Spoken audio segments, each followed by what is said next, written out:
Assalamu alaikum wa rahmatullahi wa barakatuh. Sifa zote njema ni zake Mwenyezi Mungu Subhanahu wa Ta'ala.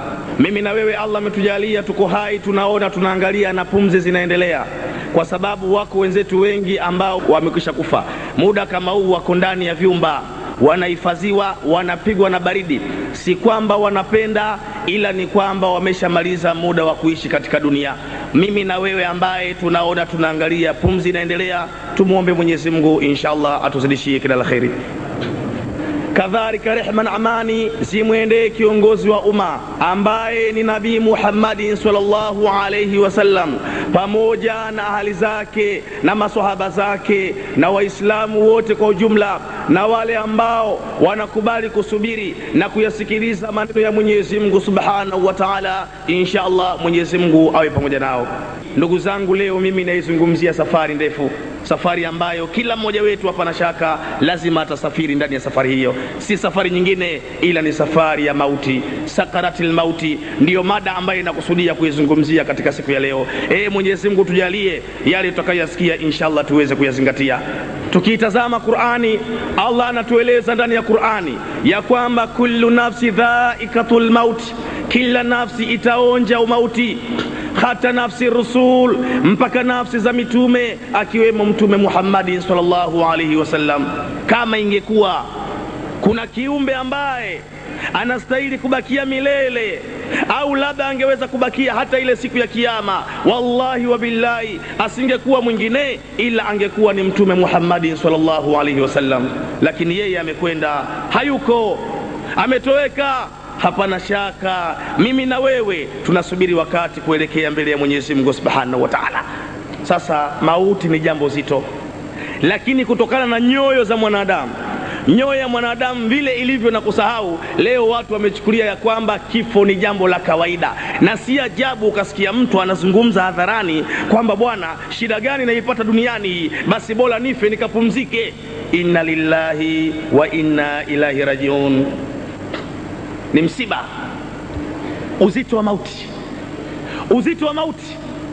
Imam Ahmad ibn Hanbal wakati amelazwa juu ya godoro la mauti, Allah ameshamlewesha kwenye kilevi cha sakaratil mauti.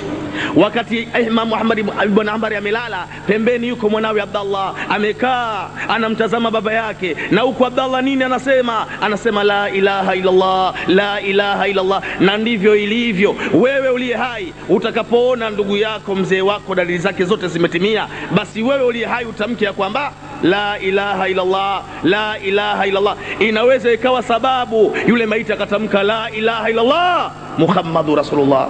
Sasa Abdallah akawa anatamka la ilaha illallah, la ilaha. Sikiliza baba yake nini alijibu. Akajibu la wabuda, hapana na iwe mbali na mimi. Abdallah akawa na staajabu, baba yangu mcha Mungu mkubwa, ni mwana wa zuoni mkubwa, leo unaondoka sehemu nzito kama hii. Baba, na kulingania neno zito, neno la uzima, neno la nusura. Baba, unaikataa kauli ya Allah, unasema leo iwe mbali na mimi. Jambo gani baba limekusibu leo? Abdallah karudia tena na tena, kauli ikawa ni ile ile ya kwamba la, hapana wabuda na iwe mbali na mimi. Sasa mwisho Abdallah akawa amejinamia, analia, machozi yanamiminika. Kwa nini analia Abdallah? Analia, anajua kwamba sasa baba yangu anakwenda kuteketea katika adhabu ya Mwenyezi Mungu. Hii ndiyo sababu ambayo inamliza Abdallah. Baada ya muda Allah kaleta nusura, Allah kaleta nusura. Ile sura ya Imam Ahmad ibn Hanbal ikawa imepungua kile kilevi, ikapungua kilevi, ikawa yule Imam Ahmad ibn Hanbal sasa anaweza kuzungumza na mtu hapa duniani. Abdallah alipoangalia sura baba yake, akaiona sura yake imebadilika kidogo, imepoteza kile kilevi cha sakaratil mauti, ndo akamwita baba yangu. Akaitikia rabbika mwanangu. Akamwambia vipi bwana, mimi nakulingania neno la uzima, nakulingania neno la uzima, nakulingania neno la uzima ya kwamba la ilaha illallah Muhammadur Rasulullah. baba unakataa kauli hiyo leo, unatamka ya kwamba hapana, iwe mbali na mimi, kitu gani kimekufika? Akamwambia, mwanangu Abdallah, wallahi wa billahi, maneno yale sikuwa na kueleza wewe, kwa sababu roho yangu nilipohisi ya kwamba inataka kutoka, alikuja Ibilisi na maji matamu akawa ananiita kwa jina langu, ya Imamu Ahmad ibn Hanbal, mtu Yahudia au Nasrania, kufa katika mila ya Kiyahudi, kufa katika mila ya Kikristo. Imamu Ahmad ibn Hanbal, nitakugea maji yangu matamu mno, yaondoe kiu yako. Basi wallahi, kutokana na uzito ule ndio nikawa namweleza ya kwamba hapana, na hiyo maji iwe mbali na mimi. Ikiwa leo mcha Mungu mkubwa huyu, imamu mkubwa, mwana wa zuoni huyu, leo anaondoka ndani ya sakaratil mauti na hali kama hiyo, ndugu yangu, itakuwaje mimi na wewe katika siku ya sakaratil mauti? Sakaratil mauti ni jambo zito kubwa. Mmoja katika maswahaba wa Mtume Muhammad alimueleza mwanawe, mwanangu, siku ambayo mimi Allah atakaponiingiza ndani ya kilevi, akanilewesha haswa, nikalewa ndani ya sakaratil mauti, wallahi mwanangu, nitaomba kwa Mwenyezi Mungu japo niweze ulimu wangu kutamka, nikueleze vile ambavyo mimi ninajisikia. Yale maneno mtoto akayashika yale maneno. Sasa mzee, dalili zimetimia, na dalili zinaonyesha ya kwamba anaelekea mbele ya Mwenyezi Mungu Subhanahu wa Ta'ala. Ameshalazwa ndani ya kilevi cha sakaratil mauti. Mwanawe akamwambia, baba yangu, nakumbuka ahadi uliahidi ya kwamba ukiwa katika hali kama hiyo utaeleza vile ambavyo unavyojisikia, na mimi naziona dalili zote ya kwamba zimetimia. Sasa baba, tafadhali hebu nieleze, usije ukaondoka na amana, ukaondoka na deni mbele ya Mwenyezi Mungu Subhanahu wa Ta'ala. Akawa anamwambia, wallahi mwanangu, hapa nashindwa kuzungumza kwa sababu hivi nilivyolala na hisi mlima mzito umehama katika ardhi ya Mwenyezi Mungu na umekuja kukandamiza juu ya kifua changu, na vile vile pumzi yangu inaingia kwa wingi, lakini kutoka kana kwamba inatokea katika tundu ya sindano, na vile vile nahisi mbingu na ardhi zimeambatana na mimi nipo katikati ya mbingu na ardhi, na vile vile mwanangu, ninahisi ya kwamba joto ndani ya kiwiliwili kana kwamba nimo ndani ya bakuli la mafuta na chemka. Na baada ya kauli ile, mzee yule akanyamaa na akaenda mbele ya Mwenyezi Mungu Subhanahu wa Ta'ala. Swala la nabii, swala la nabii. Sakaratil mauti, nani mtoaji wa roho? Na kwa nini Allah alimpa jambo zito kama hili, jukumu zito, kuwapitia viumbe wenzio na kuchukua amana zao na kwenda kuzikabidhi kwa Allah? Ni jambo zito. Kwa nini Allah alimkabidhi Israeli jambo kama hili? Kumbuka wakati Allah Subhanahu wa Ta'ala alivyokuwa amewakusanya malaika wanne, yani Jibrilu, Mikailu, Israfilu, Israil, wako mbele yake. Allah akawaambia, enyi malaika, tawanyikeni katika ardhi, katika zile nchi takatifu, mwende mkachukue dongo ili aje kuumbwa Adamu na kizazi cha Adamu kije kitawali katika ardhi ya Mwenyezi Mungu Subhanahu wa Ta'ala. Wa mwanzo kuteremka ni Jibrilu, anashuka katika ardhi ya Mwenyezi Mungu kutaka kuja kulikamata dongo linajikunja, linamwambia Jibrilu, unataka kuchukua dongo langu, wende ukamkabidhi Allah. Allah atamuumba Adamu na kizazi cha Adamu. Jibrilu, elewa ya kwamba kizazi cha Adamu kitakuwa ni kizazi kilichosikia, watakuwa ni wavunjaji wa sheria, watamuasi Mwenyezi Mungu, watauana, watavunja sheria. Allah hatakubali, Allah atawatia adabu, Allah atawaingiza katika moto wa Jahannam. Dongo langu halina uwezo wa kupambana na adhabu ya Mwenyezi Mungu Subhanahu wa Ta'ala. Sasa nakueleza, nenda kamueleze Allah ya kwamba dongo langu mimi halina uwezo wa kwenda kupambana na adhabu ya Mwenyezi Mungu. Si kwamba nagoma, ila sina uwezo dongo langu la kupambanisha na adhabu ya Allah Subhanahu wa Ta'ala. Jibril anaelekea kwa Allah, anamwambia Allah, ardhi imegoma. Allah anamwambia basi subiri. Anatumwa sasa Mikailu naye anashuka katika ardhi ya Mwenyezi Mungu, anakumbana na yale ambayo amekumbana nao Jibril. Sasa anatumwa Israfilu naye pia anashuka katika ardhi ya Mwenyezi Mungu kutaka kulichukua dongo. Ardhi naye pia inamgomea. Allah anaangalia kulia na kushoto, anaona mbele yake yuko Israeli, anamwambia, haya na wewe Israeli, hebu na wewe jaribu, nenda kachukue dongo. Israeli sasa anateremka katika ardhi ya Mwenyezi Mungu, anashuka kutaka kuichukua ardhi, kutaka kuchukua dongo. Ardhi kagoma, na baada ya kugoma ardhi, Israeli akamwambia ardhi, elewa, hii si amri yangu wala si amri yako, hii ni amri ya Bwana wa viumbe vyote, na yeye atakalo ndio huwa. Ikiwa wewe ni jabali kuliko Allah, goma, usitoe dongo. Lakini ikiwa wewe ni viumbe katika viumbe wake Allah, hakuna hoja wala hakuna kuhoji, bali lete dongo tumpelekee bwana mfalme wa viumbe vyote. Ila wewe kama ni jabari kuliko Allah, goma, kataa, usitoe dongo. Kwa maneno mazito ya Israilu, Alizi kajikunjua ikamwambia, Israilu, kutokana na uzito wa kauli ambazo umenambia, basi nasema ya kwamba chukua dongo popote pale unapenda, nenda kamkabidhi Allah, maana mimi nilishakuwa liko nje ya uwezo wangu, sina njia. Israeli anaondoka na dongo, anakwenda mbele ya Allah subhanahu wa ta'ala. Allah anamueleza Israeli, wenzio wote wameshindwa, wenzio wote wameshindwa, hawakuweza kuja na dongo, wewe unakuja na dongo mbele yangu. Wewe jasiri, jemedali, wewe ushindwi wewe. Basi kuanzia leo na kuongeza cheo, wewe utakuwa malaika al-mauti, wewe ndio utatoa roho za viumbe wenzio. Na hata hao malaika walioko mbele yako, Jibrilu, Mikaili, Israfilu, muda wao utakapowadia, Israilu, utakuja kuchukua roho zao na utakuja ukabidhi kwangu. Malaika al-mauti, sijui utamueleza nini siku ambayo ndugu yangu atakutembelea.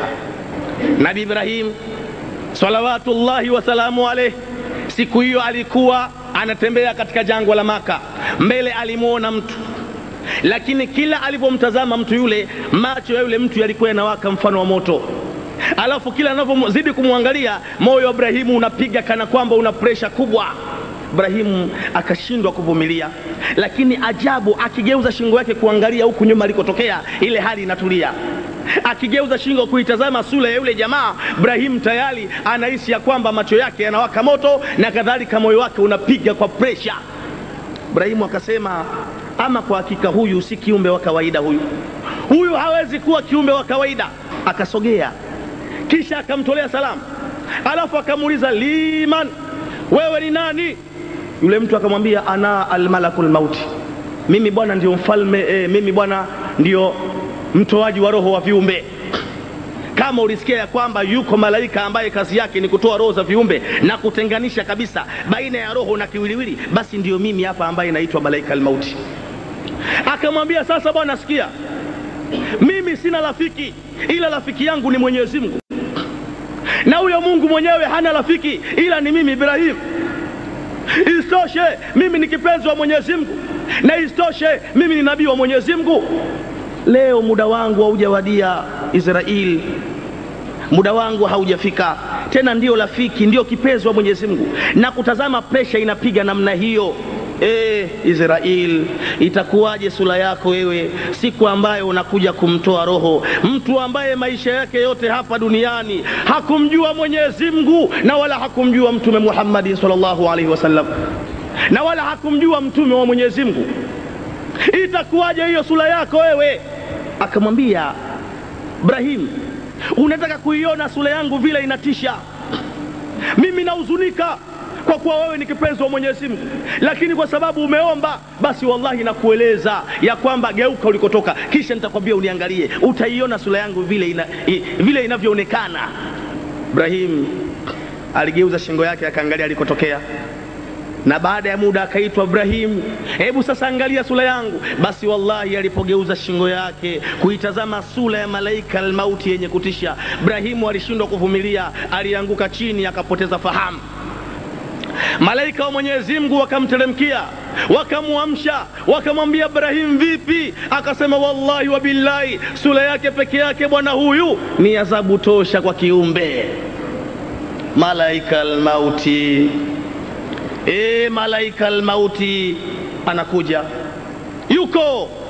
Usije ukajisahau, usije ukadaika kwa wingi wa mali ulionayo, usije ukajisahau kwa sababu ya afya nzuri ya mwili wako, eti kwa sababu wewe ni mfalme, eti kwa sababu wewe ni bado kijana sana, ukadhani malaika al-mauti atachelewa kukutembelea.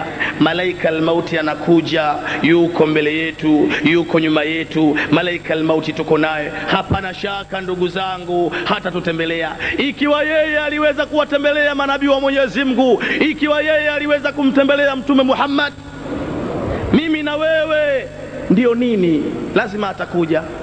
Wako wapi ndugu zetu? Wako wapi wake zetu? Wako wapi jamaa zetu? Wametangulia. Malaika al-mauti ameshawatembelea. Malaika al-mauti ameshawatembelea, ameshatenganisha roho na viwiliwili. Hapana shaka mimi na wewe unayenisikia, muda wetu uko atakuja kututenganisha baina ya roho na kiwiliwili. Tujiandae.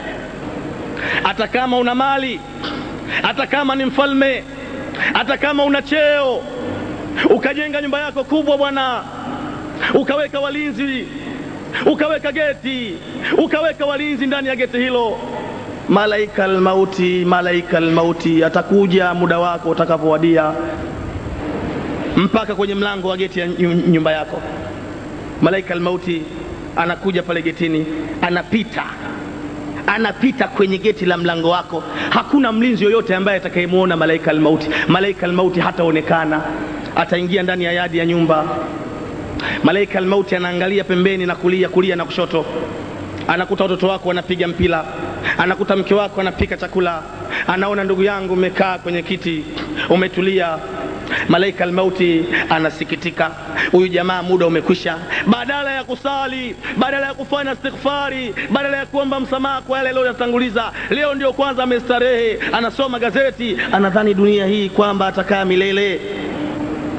Malaika al-mauti anaingia mpaka ndani ya ukumbi, anakuta ndugu yangu umekaa unasoma gazeti. Malaika al-mauti anafika, anakuita kwa jina lako, Husaini, Sakina, Abdallah, Ali, Saidi.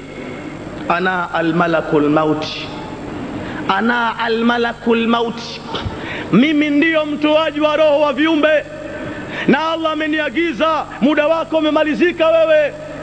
Sasa nimekuja kuchukua amana ya roho, na nimekuja kutenganisha baina ya roho na kiwiliwili. Jiandae bwana, muda umeshamalizika. Miguu inaisha nguvu, inakwisha nguvu kabisa miguu. Homa inapanda, gazeti linaanguka lenyewe chini ya ardhi ya Mwenyezi Mungu.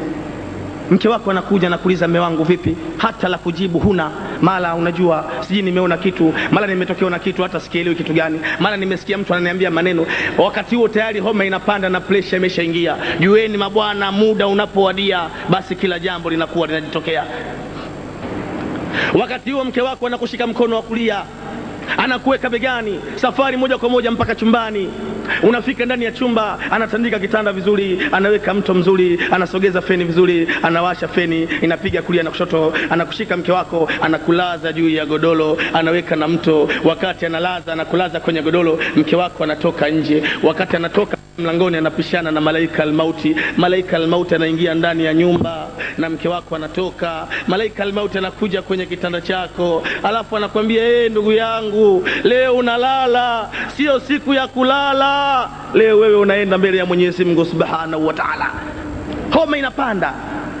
Mke wako sasa ndo anatoka jikoni, anasema ngoja nikamwangalie. Anaingia ndani ya chumba, anakuta homa imezidi kupanda. Homa imepanda kwenye kiwiliwili. Anaita watoto waliokuwa wanapiga mpira nje, Juma, Fatuma, Sakina, hebu njooni haraka. Watoto wanatupa mpira nje, wanaingia chumbani, wanaona hali ya baba ni mbaya. Baba sasa anatetemeka, anaanza taratibu kupunguza kauli inaanza kupotea. Anawaambia, wewe fulani nenda kwa baba yako mkubwa, na wewe mwingine nenda kwa mjomba wako, nendeni mkamueleze baba na mjomba kwamba hali ya baba imebadilika ghafla, na sasa hali yake sio nzuri. Baba yuko ndani ya kitanda, amelazwa kitandani. Si muda mrefu ndugu na jamaa wameingia ndani ya chumba, wanakuja wanashika kwenye kiwiliwili, wanakuta homa imeshapanda. Hakuna njia, leteni gari haraka. Inatafutwa gari, ndugu yetu unabebwa sasa, unatiwa ndani ya gari, safari unapelekwa hospitalini. Unafika hospitali, madaktari sasa wanahangaika, wanaanza kuchukua vipimo vya damu, wanaanza kuangalia na vipimo vingine, lakini wakati huo kila wanapoangalia hawaoni magonjwa. Wanasema, jamani, hatujaona kitu, basi labda pengine ni hali tu ya hewa hii, mrudisheni nyumbani, chukueni dawa kidogo. Unaingizwa ndani ya gari, unatazama upande wa kulia, unamwangalia mkeo, unamweleza, wallahi mnahangaika bure, mimi siwezi kupona na wala siwezi kupona tena. Ndugu zangu, wazee wangu, mlio wengi mshauguza wagonjwa.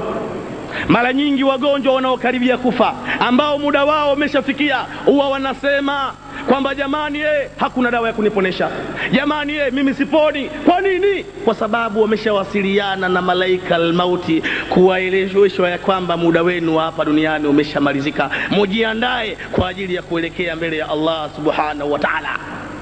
Swala la nabii, swala la nabii. Unatiwa ndani ya gari, safari, unarudishwa nyumbani, unalazwa kitandani, ndani ya kitanda chako. Ndugu na jamaa sasa wanahangaika, ndugu na jamaa wanahangaika. Madaktari wanakuja, madaktari wanasema pamoja na kwamba vipimo vinaonyesha ya kwamba huyu jamaa hana ugonjwa, sisi tutatumia uzoefu wetu. Inawezekana damu imepungua, inawezekana vile vile maji yamepungua. Sasa cha kufanya, nunueni damu, nunueni maji, leteni dripu, leteni maji. Yanakuja, inachomekwa juu upande wa kulia, na damu inachomekwa upande wa kushoto, inaingizwa kwenye mishipa ya damu. Maji yanaingia ndani ya kiwiliwili na damu inaingia ndani ya kiwiliwili. Ndugu yetu wakati huo anageuza shingo yake upande wa kulia, anamtazama mke wake, anasema mimi siwezi kupona, siwezi kupona tena, muda wangu umekwisha fika, umekwisha fika. Wakati huo ndugu yetu amelazwa kwenye godoro. Mtume Muhammad anaeleza kwamba mja kabla hajakufa huwa anaingizwa katika sakaratul mauti.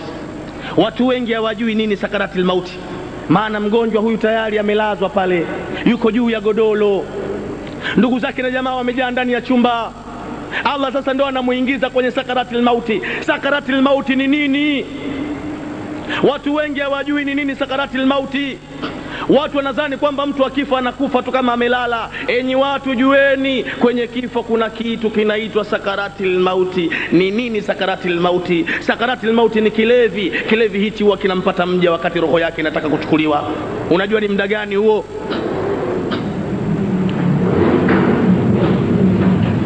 Unajua ni muda gani? Ni muda ambao ndugu na jamaa wako ndani ya chumba. Wengine wamekaa juu ya makochi, wengine wamekaa juu ya kitanda cha pili, wengine wamesimama. Ukiwaambia mabwana kaeni, unakwambia tuacheni kwa sababu akili zimeshaharibika. Wengine wamekuja kukaa kwenye kitanda cha mgonjwa. Kila anayemtazama mgonjwa wakati huo, kila anayemwangalia mgonjwa anatikisa kichwa, anatikisa kichwa, kwa sababu hali ya mgonjwa ayashiri khairi, inaonyesha shari. Kina mama wakati huo wanalia, na wengine wanachukua nguo zao kupangusa machozi. Na anayetoka ndani ya chumba hicho, ukimwita ukimuuliza, bwana hebu nieleze vipi hali ya mgonjwa, anakuambia niache bwana, hali ya mzee ni mbaya. Na sasa tunasubiri rehema ya Mwenyezi Mungu Subhanahu wa Ta'ala. Sasa wakati huo mwenzenu anakuwa ndani ya sakaratul mauti. Allah anakuwa ameshamlewesha kwenye kilevi cha sakaratul mauti. Ukishaingia ndani ya sakaratul mauti, kuna mambo mane huwa yanakutokea, lazima yakufike mambo mane. Jambo la mwanzo, aliyomo ndani ya sakaratul mauti, kwanza huwa anapoteza mawasiliano ya dunia. Mgonjwa wako bwana akishafika kwenye sakaratul mauti, ukimwita haitiki, hata mkimsemesha hasemi, hata mkimuuliza hajibu, hana la kusema. Na mapigo wakati huo ya moyo, mapigo ya pumzi, utakuta tayari yanaanza kubadilika, yanabadilika. Na hakuna jambo zito kwa mwanadamu kama kuondokewa. Hakuna yoyote kati yetu hapa ambaye ana uwezo wa kuvumilia kuondokewa. Enyi watu, kuondokewa kugumu, kuzito. Na ukitaka ubaya, hebu nenda kwa watu ambao wenye kuuguza ndugu yao, kisha waambie jamani, ndugu yenu muda wake umemalizika, huyu tena hataweza kuwa hai. Wallahi utaonyeshwa vidole kwa ubaya, hakuna ambaye atakaye kuonyesha kwa wema, kwa sababu mwanadamu siku zote hariziki kuondokewa. Mwanadamu hataki kuondokewa, na hasa yule wake wa uchungu. Utakuta watu akili zimeharibika, jasho linawatoka, macho yameiva, kila mmoja anajaribu kutafuta ni jinsi gani ataokoa maisha ya ndugu yake. Mwingine anasema jamani, japo dawa zinaendelea, dripu kadhalika inaendelea, lakini huyu mimi nashuhudia ana siku ya 3 hajatia kitu kinywani. Dawa peke yake hazitaweza kumsaidia, dawa peke yake haziwezi kumsaidia. Juhudi zifanyike jamani, aweze kutia japo kitu chochote ambacho kitakuwa ni riziki, kiweze kuingia kwenye kiwiliwili, inaweza ikamsaidia. Zikichanganyika na dawa jamani, basi inaweza kumsaidia. Wakati huo watu hawatalipuuza wazo lolote litakalotolewa, watu watashikamana nalo. Amri inatoka, kina mama wanapika uji unapikwa, unatiwa ndani ya bakuri, uji unapozwa, wanakabidhiwa wanaume wanasogea mpaka alikolala mgonjwa.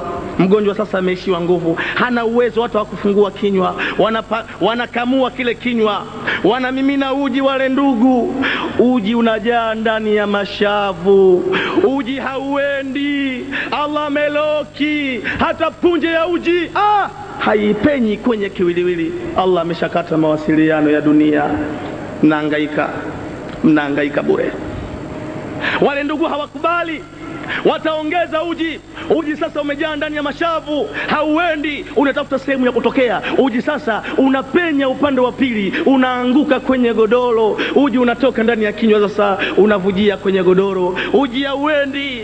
Ndugu yetu yule wakati huo anaangalia ndugu zake, kisha anasema, jamani, mnahangaika bure, mimi yangu yamekwisha, siwezi kupona mimi, na wala siwezi kupona tena, yangu yameisha. Kwa hiyo jambo la kwanza ni kwamba yule maiti anapoteza mawasiliano ya dunia. Jambo la pili, aliyomo ndani ya sakaratil mauti huwa anazungumza na wajumbe wa Mwenyezi Mungu Subhanahu wa Ta'ala. Kuna malaika wanazunguka kwenye kilago chake, malaika 4. Mmoja anakaa miguuni, mwingine anakaa kichwani, mwingine anakaa upande wa kulia, mwingine anakaa upande wa kushoto. Alafu wale wote wanamsemesha kwa zamu. Yani kila baada ya zamu, yule mwenye zamu yake ndio anazungumza na yule maiti. Na wa kwanza anamueleza, fulani, mimi ni fulani, mimi ni mjumbe wa Mola wako bwana, nimetumwa nije nikubashirie safari ya kwamba nimetembea mashariki na magharibi kutafuta riziki ya kula wewe. Lau kama ile tone ya kudonyoa njiwa wallahi sikupata kuona, basi hapana shaka riziki yako imemalizika, hutakula tena, hutatia kitu kinywani kikaingia wewe, ila mpaka unakwenda mbele ya nyumba ya Mwenyezi Mungu Subhanahu wa Ta'ala. Wapili na fulani bin fulani, na mimi kadhalika nimetembea mashariki na magharibi kutafuta maji ya kunywa wewe. Lau kama tone la kuweka ndani yako sikupata, sikuona, leo ndio mwisho wa kunywa kwako, hunyi tena mpaka unakwenda katika nyumba ya mchanga. Watatu na wanne watakwambia, kisha watatoweka. Sasa aliyomo ndani ya sakaratil mauti ni kwamba anazungumza na wajumbe wa Mwenyezi Mungu Subhanahu wa Ta'ala. Jambo la pili ni kwamba anazungumza na wajumbe wa Mwenyezi Mungu Subhanahu wa Ta'ala. Jambo la tatu, aliyomo ndani ya sakaratil mauti huwa anaonyeshwa matendo yake yote aliyotenda katika dunia. Enyi watu tulio wengi majumbani tuna televisheni. Kuna kipindi maalum katika television kinaitwa matukio ya wiki. Kwa kawaida siku hiyo inapowadia huwa yanaonyeshwa matukio mbalimbali yaliyotokea katika wiki nzima iliyopita. Sasa vile unavyoona katika matukio, Allah ni mfano, ndivyo atakavyokuonyesha wewe siku ya sakaratil mauti. Wakati umelazwa kwenye godoro, watoto wako wamejaa ndani ya chumba, mke wako amekaa pale analia, muda wako umeshawadia. Kabla malaika al-mauti hajawasili, Allah analeta wajumbe, wanakuja malaika, wanakuja na skrini ambayo yenyewe inakuonyesha vile ulivyotenda maisha yako yote katika dunia. Na ndio maana Allah akaeleza ya kwamba ila marji'ukum, kwangu ndio marejeo yenu, pandeni pajelo, ndege, meli. Jeneza ndio gari lako la mwisho. Jeneza ndio gari lako la mwisho baba, huna gari nyingine ukishapanda jeneza wewe. Faunabiukum bima kuntum ta'malun, na nitakwambieni yote mliokuwa mkiyatenda. Hiyo kukwambia sio kwamba Allah aje akueleze, Allah atatuma malaika wenyewe waje wakuonyeshe yale ambayo ulitenda katika dunia. Swala la nabii. Jambo la nne, aliyomo ndani ya sakaratil mauti ni kwamba anaonyeshwa kule akhira ambako atafikia. Sasa ndio unaliona kaburi. Kaburi limebadilika, limekuwa ni tanuri katika matanuri ya moto wa Jahannam, na ndani ya tanuri kuna mainge, kuna majoka humo, kuna wadudu wakali. Alafu naambiwa fulani mimi fulani, angalia vizuri, hiyo nyumba si ya mtu mwingine, Allah amekuandalia wewe. Hiyo nyumba ambayo umelazwa, si muda mrefu Allah roho yako atachukua na utaondolewa na jamaa zako ndani ya nyumba hiyo, utapelekwa akhera. Sasa huko nakoelekea kaburini ndio kule bwana, na ule ni mwanzo, kuna makubwa zaidi ya yale. Sasa ndio maana utakuta mtu anakufa, sura ya maiti inabadilika. Enyi ndugu zangu, nendeni mkaangalie maiti, au nenda kachukue maiti ya ndugu yako, inavutwa kwenye draw la kuhifadhia maiti, kisha unaulizwa bwana, ndio huyu ndugu yako? Unatazama mara mbili, kisha unakataa, unasema hapana siye. Unauliza jirani yako, bwana au baba, ndio huyu ndugu yetu? Maiti yamebadilika. Kwa nini? Anakoelekea akhera ni kubaya bwana. Amechukia kwa sababu anajua kule anakoelekea ameshaharibikiwa. Sasa maiti utakuta mpaka amebadilika sura, na utakuta mtu anakufa anacheka, anatabasamu. Unaitazama sura ya maiti, unaiona ile sura ina furaha. Na hivi ndivyo alivyokufa mtume wetu Muhammad. Kwa nini anafurahi? Naam, akhera na kuelekea kuna neema. Anasema jamani, jamani msinicheleweshe jamaa, niosheni haraka, nivalisheni sanda, mnisalie na mnitoe haraka ndani ya nyumba hii, mnipeleke mbele ya Mwenyezi Mungu nikastarehe mbele ya Mwenyezi Mungu Subhanahu wa Ta'ala. Sasa haya anayaona ndugu yetu huyu akiwa yumo ndani ya sakaratul mauti. Wakati huo ndugu na jamaa sasa wamejaa ndani ya chumba, wamejaa ndani ya chumba ndugu na jamaa, wako wengi. Wengine wamekaa juu ya godoro, wengine wamekaa juu ya viti, wengine wamekuja kukaa kwenye kitanda cha mgonjwa.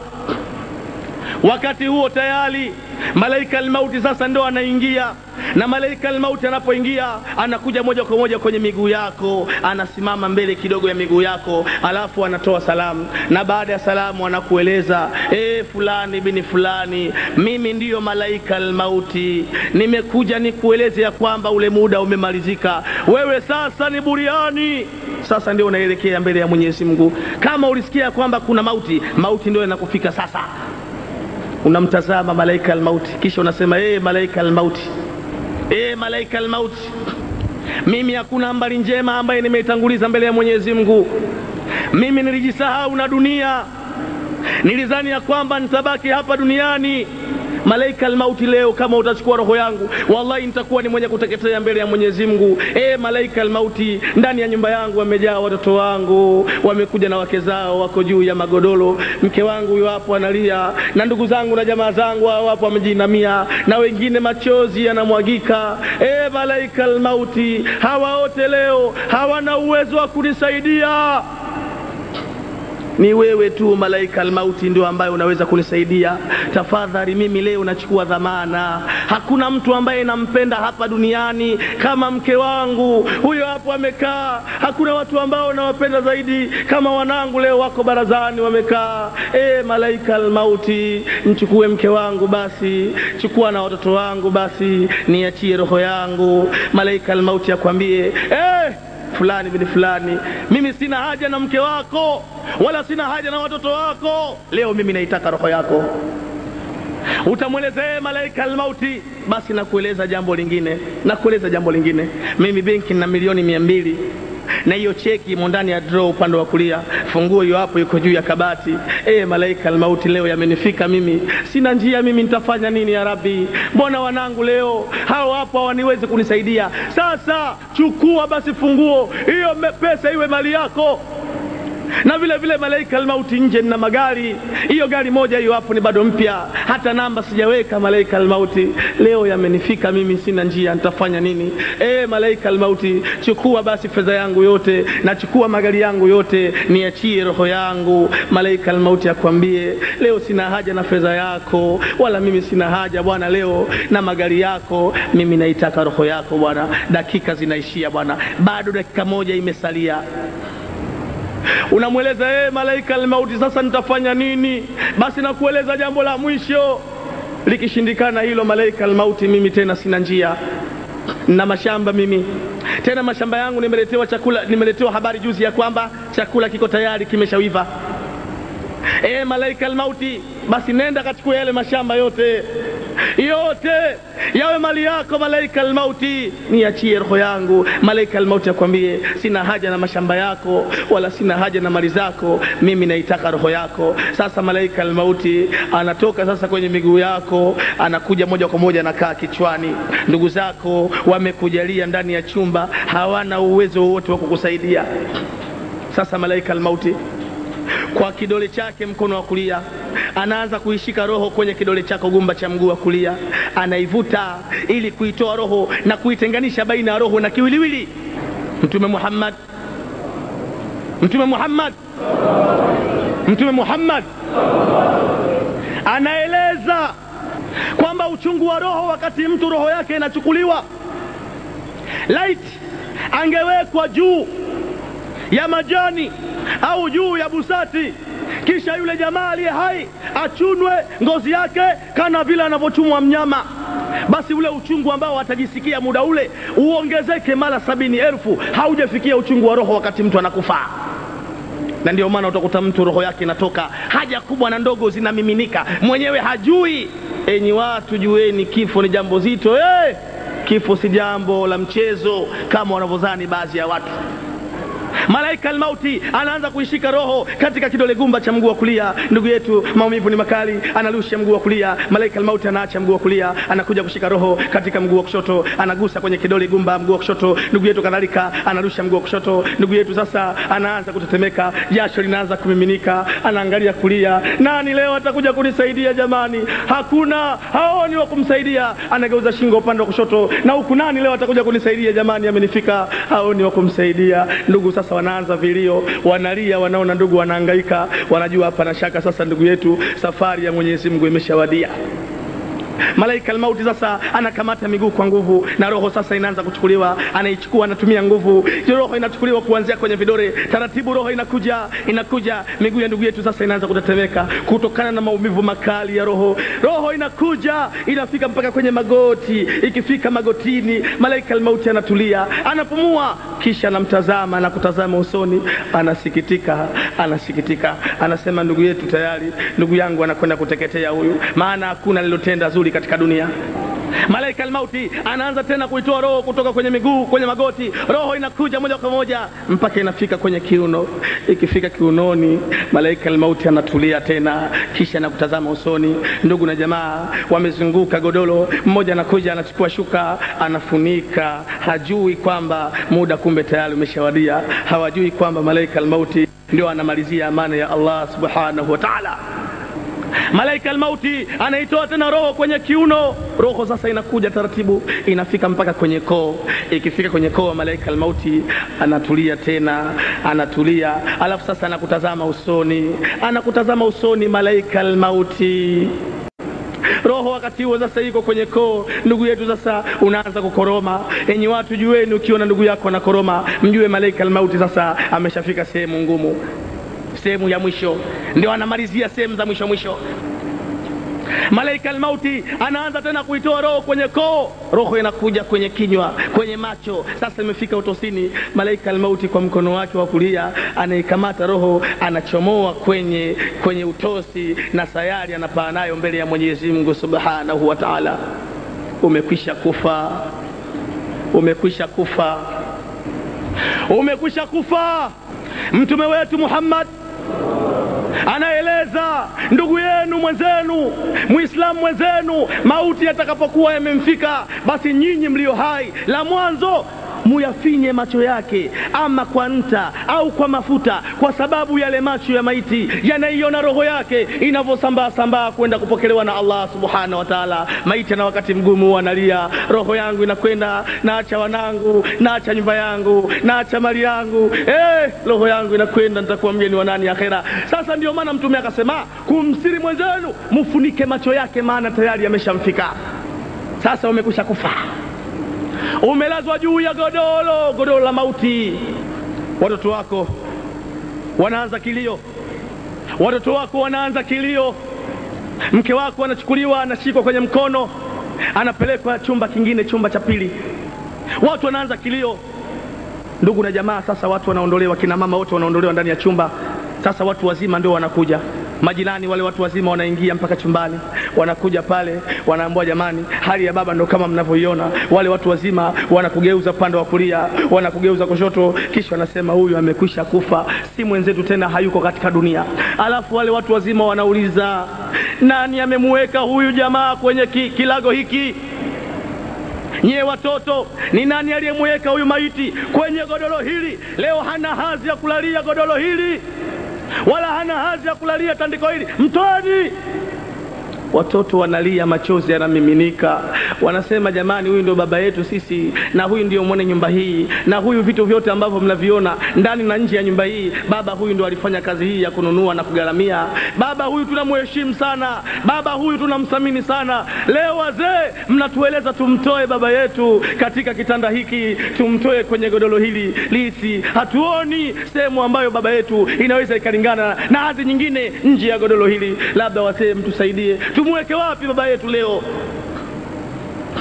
Wazee wanawaambia, nendeni msikitini, karibu na choo, sehemu ambayo watu wanaingia cheoni na sehemu ambayo watu wanachukulia uzu kwenye kurateni, kipo kitanda. Kitanda kile cha kamba, kitanda kile hakina busati, hakina godoro, hakina mto, hakina ni kitanda kile kamba zake zimeshaanza katika, hakina hazi.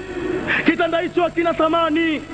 Hakuna ambaye mvua labda inaweza kunyesha akasema jamani kitanda kinaloa, hebu ingizeni ndani. Nani atakumbuka kitanda jamani hakina thamani? Leo atatumwa kijana mwenye nguvu, anaambiwa nenda msikitini, utakapofika msikitini nenda kabebe hicho kitanda, weka begani, lete ndani ya nyumba hii, kisha mtoeni baba yenu kwenye godoro hili na mlazeni kwenye kitanda hichi, kwa sababu hazi alionayo leo hailingani kabisa na godoro hili, bali hazi yake inalingana na kitanda kile. Ulikufa ukiwa na suti ya laki na 50,000, suti ile wanakuja jamaa wanaivua wanaiweka juu ya msumari.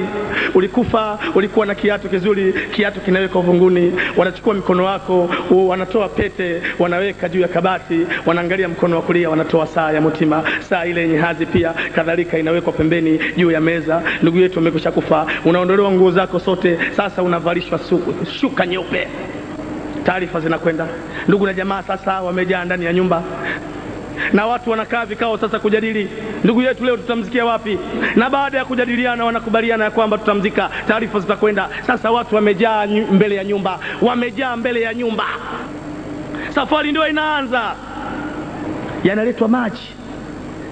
Hayo maji, wale ambao wanakumwagia maji juu ya kitanda kile, maji yanaanziwa kwenye utosi, maji yanamiminwa yanakuja kwenye tumbo, maji yanateremka mpaka kwenye kiwiliwili, maji unamwagiwa mpaka kwenye tupu yako, hustuki wala uambii jamani haya maji ni ya moto, jama mnaniunguza, jama tafadhalini, au jama maji ya baridi mwenzenu hali nilionayo ni ngumu, yatieni kidogo uvuguvugu. Hakuna. Wallahi maji wale ambao wanaosha, basi yale watakayomimina ndio wewe utakayomiminiwa.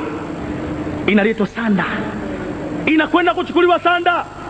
Enyi ndugu zanguni, enyi Waislamu, enyi mliohudhuria na nyinyi ambaye mnanisikia, jueni kuwa mwanadamu hana thamani bwana. Na Allah katika kukuonyesha kwamba wewe huna thamani, na ndio maana siku hiyo itakapofika kiwalo chako cha kuvaa ni sanda. Enyi watu, jueni sanda ni kivalo ambacho hakina thamani. Yule mwanadamu wa mwisho katika dunia, wallahi wa billahi, hana shida ya sanda. Nani ulimuona sanda? Nani ulimuona sanda amevalia suruali? Nani? Leo Kariakoo hii apatikane tajiri mkubwa aje na kontena zima la sanda, apaki barabarani hapo, apaki nje ya msikiti huu, kisha agawe zawadi. Kila atakayekuja apewe lobota la sanda. Wallahi wa billahi, ndugu zangu, nakwambieni, yule ambaye atakayepokea kitambaa kile hawezi kushubutu kwenda kushona shati akavaa. Nani ulimuona amevaa shati la sanda? Nani akatembea barabarani? Nani? Hata kama ni masikini, hata kama ni ombaomba. Kuna ombaomba wengi mjini hapa. Ombaomba gani wewe uliyemuona amevaa shati la sanda? Hata ombaomba sanda hawana shida nayo, hawahitaji. Nani ulimuona sanda amefanya nguo ya ndani kisha akavulia na suruali? Nani? Nani ulimuona sanda ameweka mama ntilie pazia pale kwenye mlango wa nyumba yake, ili wale watu ambao wanaingia kwenda kula chakula waingie kupitia mlango wa sanda? Nani? Au nani ulimuona sanda basi anaitumia kupigia deki kwenye sakafu? Ndugu zangu, hata kwenye sakafu kusafishia sanda haifai. Leo siku imefika, haina shaka.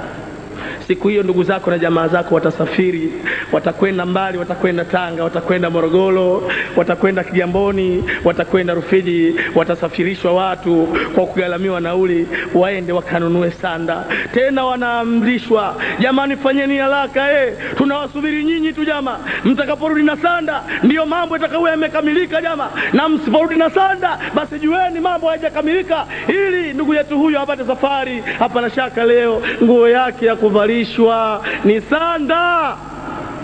Sanda inaletwa, imefika barazani, washonaji wa sanda wanajumuika, wanaizunguka sanda.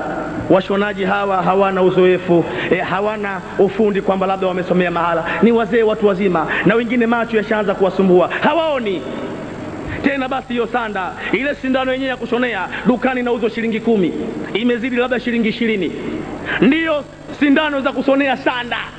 Baada ya kushona sanda, siji wanaweka hapo msuli, siji kitu gani hapo, tayari wamekusanya. Haya sasa, sanda inatolewa ndani, inatolewa nje, sanda inaingizwa ndani chumbani. Ndugu yetu umeshaoshwa, unatolewa sasa juu ya kitanda chako, unawekwa mkeka chini, maiti ananyanyuliwa kutoka juu ya kitanda, anawekwa ndani ya sanda. Sasa ndugu yetu anaanza kuzingirishwa sanda, sanda inakuja, na baada ya sanda ndugu yetu kamba zinakuja 3. Kamba ya kwanza inaanza miguuni, nyingine inakuja kiunoni, nyingine inakuja kichwani. Kamba unafungwa kama mzigo, na baadaye mkeka unakuja juu, kadhalika nao mkeka unafungwa kamba 3.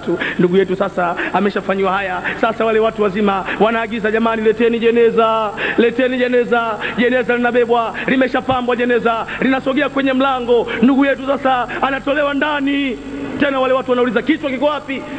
Kichwa kitangulie jamani. Anabebwa ndugu yetu sasa, anaingizwa ndani ya jeneza, anaingizwa ndani ya jeneza. Jeneza linabebwa, linawekwa barazani. Baada ya kuwekwa, shekhe anasimama anasema, jamani, ndugu yetu ndio safari imewadia. Tulikuwa naye, tuliishi naye, tulifurahi naye, lakini leo yake yamekwisha jamaa. Kama mnavyoona, anaacha nyumba yake hii, anaacha watoto wake, anaacha mke wake, anaacha mali zake, shughuli zake ni nyingi, leo anaziacha. Ndugu yetu ndo anaondoka leo, anaelekea mbele ya Allah. Tukusanyike pamoja jamani, tumuombee dua. Watu sasa wamekusanyika mbele, wanaanza kusali sala ya jeneza, sala ya safari. Sala hiyo haina rukuu, haina sujuda, haina tahiyatu. Sala hiyo ni wima kwa wima, sala ya safari, sala ya kuelekea mbele ya Mwenyezi Mungu Subhanahu wa Ta'ala. Swala la nabii, swala la nabii, swala la nabii. Mabwana, tumswalie mtume. Sasa jeneza baada ya dua linawekwa mabegani. Wale watu sasa ndio wanaanza kuondoka. Wanaondoka wale watu sasa, wanaelekea kaburini, wanaelekea kwa kupeleka mbele ya Mwenyezi Mungu. Wakati huo mke wako yuko ndani ya chumba, anafungua pazia kidogo, anachungulia nje, ndio analiona jeneza la mume wake linaondoka sasa kuelekea kaburini. Mwanamke anasema, jamani, ndio mume wangu yule baba fulani, leo ananiachia watoto, leo ananiachia nyumba, leo ananiachia kila kitu. Angalia watoto wengine ni wadogo kabisa hawa, mimi nitawapeleka wapi? Nitawapeleka kwa nani? Nani atakuja kunisaidia? Mume wangu wamemtoa nguo zake, wamemvalisha sanda, tena wamemfunga, hata hewa haipenyi kuingia ndani ya kiwiliwili. Leo mume wangu ametiwa ndani ya mkeka, akatiwa ndani ya jeneza, na sasa anapelekwa kaburini, na si muda mrefu atashushwa chini ya ardhi. Tani 7 za udongo zitakuja mpaka kinywani. Mume wangu ndio huyu. Umefika kaburini, sasa unateremshwa chini ya kabri. Na wazee wangu, jueni kwamba kabri huwa linanadi, kabri huwa linasema. Kaburi ni nini? Ndugu yangu unayenisikia, wewe mwenye haraka sana ya kutaka kuwahi nyumbani na katika shughuli zako, jua malaika al-mauti hana mahala popote, anaweza kuchukua amana ya Allah Subhanahu wa Ta'ala hata njiani. Si ajabu tuliokuwa hapa ikawa mmoja wetu au kati yetu mmoja wetu asifike nyumbani. Si ajabu kwa Allah, jambo dogo sana kwake hilo. Wewe unapanga yako, wa ma tashauna illa an yasha Allahu rabbul alamin. Nyinyi hamtataka ila pale atakapotaka Mwenyezi Mungu Subhanahu wa Ta'ala. Mauti unatakiwa uyaandalie bwana. Mauti hautakiwi uyaogope bwana. Mauti unatakiwa uyaandae. Kama hivi huu ni mwezi wa Ramadhani, na sasa tumo ndani ya 10 la pili, 10 la maghfira. Ndugu yangu, ukae kitako, umuombe Mola wako, Allah, astaghfirullah wa natubu ilaika. Uombe msamaha kwa yale uliyoyatanguliza bwana. Huyu ndio mtu mwenye akili timamu. Sasa umefika kaburini. Kaburi ni nini? Watu wengi hawajui kaburi ni nini. Muda haunitoshi kuelezea nini kaburi, muda haunitoshi, ila nitakupeni mfano wa kaburi. Kaburi mfano wake ni mfano wa mtoto aliyekuwa ndani ya tumbo la mama yake. Anakaa ndani ya tumbo lile kwa muda wa miezi 9. Alafu siku inafika, Allah anarahisisha njia. Mtoto anapitia kwenye njia nyembamba sana, njia nyembamba, anakuja duniani. Wallahi wewe ukiitwa, ukiambiwa Juma, Huseni, Sele, njoo, umeona hapa, hii ndio njia aliyopitia mtoto huyu, ukubali, utasema si kweli, si kweli, hakuna njia ya kupitia mtoto huyu. Lakini Allah ndo amependa bwana, Allah amejalia ile kawa ndio njia ya kupitia mtoto yule akaja duniani. Lakini anapokuja duniani anashangaa, dunia inaikuta pana kubwa, anastaajabu, wapi tena huku? Anaambiwa bwana, hii ndio dunia, hii ndio dunia. Na ndio mtu akishakufa, umeoshwa, umevishwa sanda, umeswaliwa, umetiwa ndani ya jeneza, unashushwa ndani ya kabri. Unapowekwa kaburini pale, kabla hujagusa chini ya ardhi, kile kitendo cha mikono ya wale jamaa kukamata mwili wako, maiti kukamatwa mikononi, kabri linaanza kuzungumza na wewe. Ya ibn Adam, mwanadamu, leo umekuta yote uliyotenda katika dunia, yale ambayo ulitenda katika dunia, basi umekutanishwa nayo hapa leo. Wa in kana khaira fa khaira wa in kana sharra fa sharra, na kama wewe duniani ulitenda matendo ya kheri, basi kheri yako iko hapa, na kama wewe ulijifanya jabari ukatenda shari, basi shari yako iko hapa, hujafikishwa chini ya ardhi. Wakati unawekwa kwenye kilago cha ubavu wa mkono wa kulia kwenye mji mwanandani, kabri aliache kukusemesha nini? Linasema ya ibn Adam kunta fi dhariha mashiha, mwanadamu, ulikuwa katika mgongo wangu ukitembea, ulikuwa katika mgongo wangu ukikimbia, ulikuwa katika mgongo wangu ukistarehe na kufurahika. Fa anta al-yawmi fi bitni ya khazina wa bakia, na siku ya leo mbona unaletwa katika tumbo langu hali umehuzunika na huku unalia? Sasa unalia nini leo? Na wewe ulikuwa jabari katika ardhi ya Allah subhanahu wa ta'ala. Wakati wameshakuweka sasa, wanakufukia uyongo, unateremka chini ya ardhi.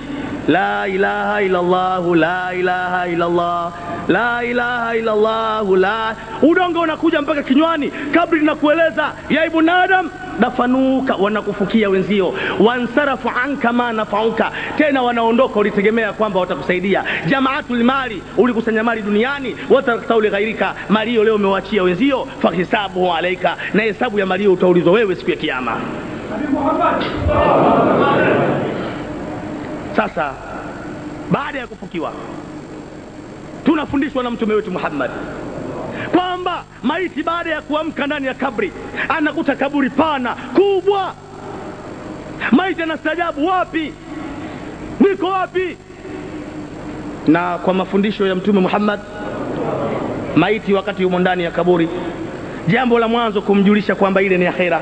Jambo la mwanzo pale alipo, Allah ataleta kitu mfano wa satellite. Hii satellite inakuja mfano wa screen, yani mfano wa television. Yenyewe ni pana, lakini hiyo inakuonyesha wale watu wote walioko juu ya ardhi, wale ambao wameshughulika kuja kukuzika. Allah anaweka mawasiliano ya mwisho. Baada ya mawasiliano hayo hakuna tena mawasiliano.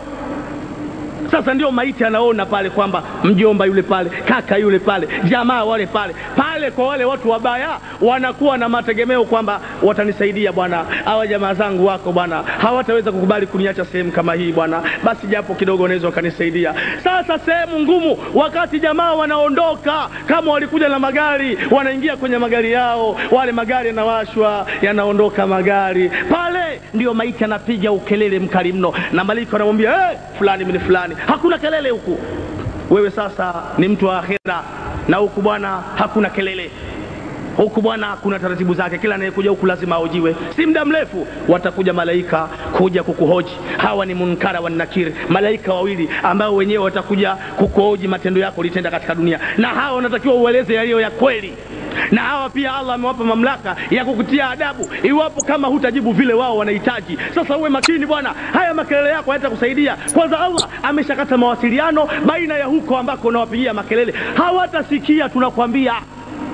Sasa wakati huo, ndugu zangu Waislamu, kabri nali linatoa hutuba yake ya mwisho. Katika hadithi al-Qudsi, kabri linatoa hutuba yake ya mwisho kwako ya kwamba ya ibn Adam, mwanadamu, ana baita shari, mimi ndio nyumba ya shari. Wa ana baita jui, mimi ndio nyumba ya njaa. Mimi ndio nyumba ya kiza.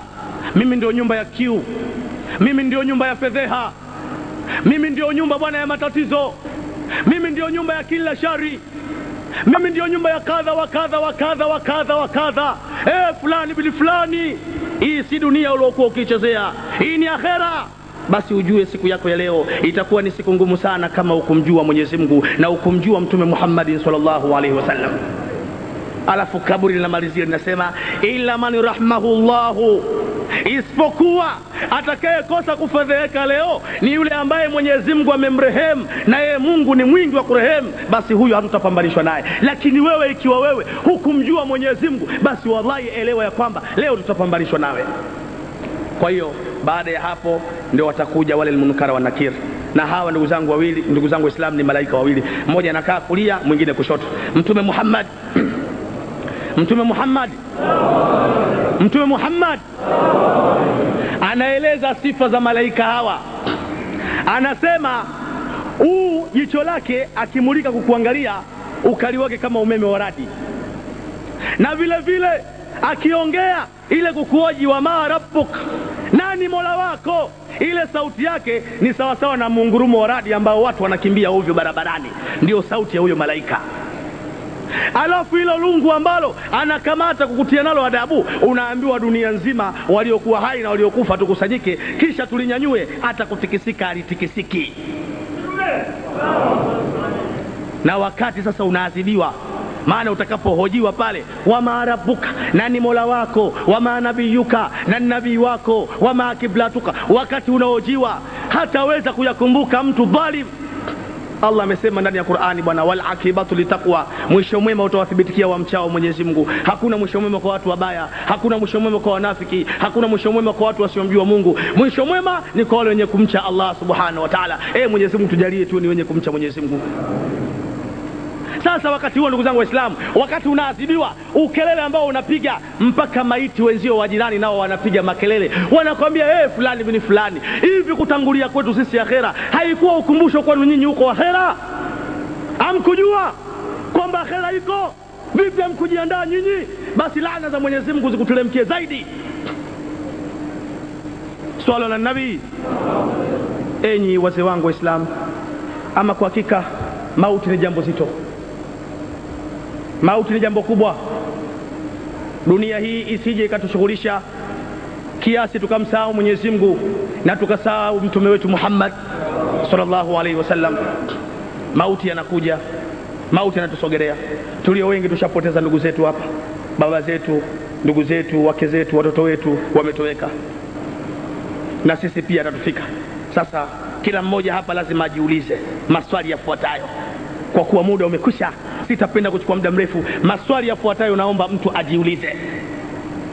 Swali la kwanza, unatakiwa ujiulize maswali matano. Maswali matano yako ndani ya swali moja. Jiulize kwamba hivi mimi nani? Nimetoka wapi?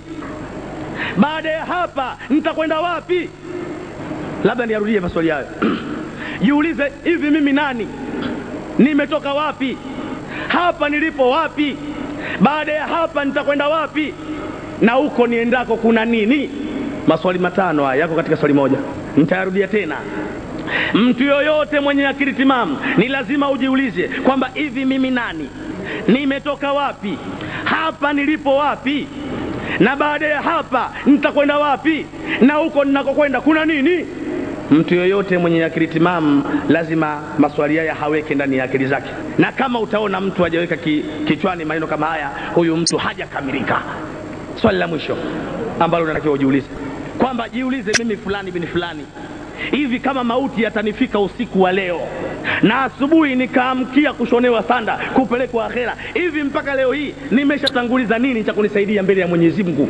Hapa tulio wengi wafanya biashara hapa, muda mwingi mtu anachukua calculator usiku wa manane, anaamka anapiga hesabu kujua imeingia ngapi imetoka ngapi. Hebu na wewe chukua calculator upige hesabu, kwanza umeshaishi miaka mingapi, na katika hii miaka umefanya madhambi mangapi, usidhulumu watu ngapi, ushazini na wake wa watu wangapi. Je, nifanyeje ili angalau niweze kupata salama kwa Allah? Kwa hiyo je, nimetanguliza nini cha kunisaidia Mwenyezi Mungu Subhanahu wa Ta'ala? Allah anamalizia katika hadithi kudusi, anasema mwanadamu anahuzunika sana kwa sababu ya kupungua mali yake, lakini mbona hahuzuniki kwa sababu ya kupungua umri wake? Wewe nani ulimuona anahuzunika kwa sababu umri wake unapungua? Nani? Lakini hapa mtu aibiwe kiatu tu, msikiti mzima utapata habari mpaka nje ya mtaa. Bwana, viatu vipya kabisa Sheikh, nimenunua juzi tu bwana. Watu wabaya kabisa hawa bwana. Walam yakhazan ala nukuswani umurihi, mbona wewe huzuniki kwa sababu umri wako unapotea? Kiatu kikipotea unapiga kelele, unalia wewe, mbona umri nao unapotea?